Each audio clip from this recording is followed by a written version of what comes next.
Hello everyone, in this video I'll show you how to remove the stinking fan noise from your laptop. For that, what you need to, for example, if you record any video, then you'll realize that you face some background noise, for example. So if you want to remove this background noise or the stinking fan noise, then what you need to do, you need to go to your OBS studio, and then you see the microphone and auxiliary option, setting option. Then you need to click on the cog and then select the filter option. So if you select the filter option, then you need to click on the plus sign. If you click on the plus sign, then it will show you a variety of options. Select the first option, the option noise suppression. You click OK.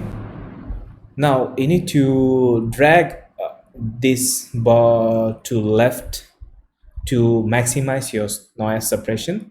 So when you're done, then you need to add one more thing, that is the noise gate. So click on the noise gate and click OK.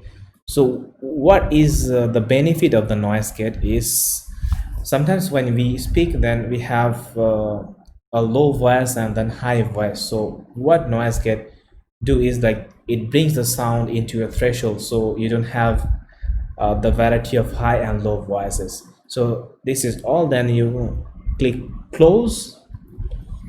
So after that, if you record the videos, then you'll find that there will be no noise in your recordings or streaming. Thanks for watching. If you like our video, please subscribe to our YouTube channel.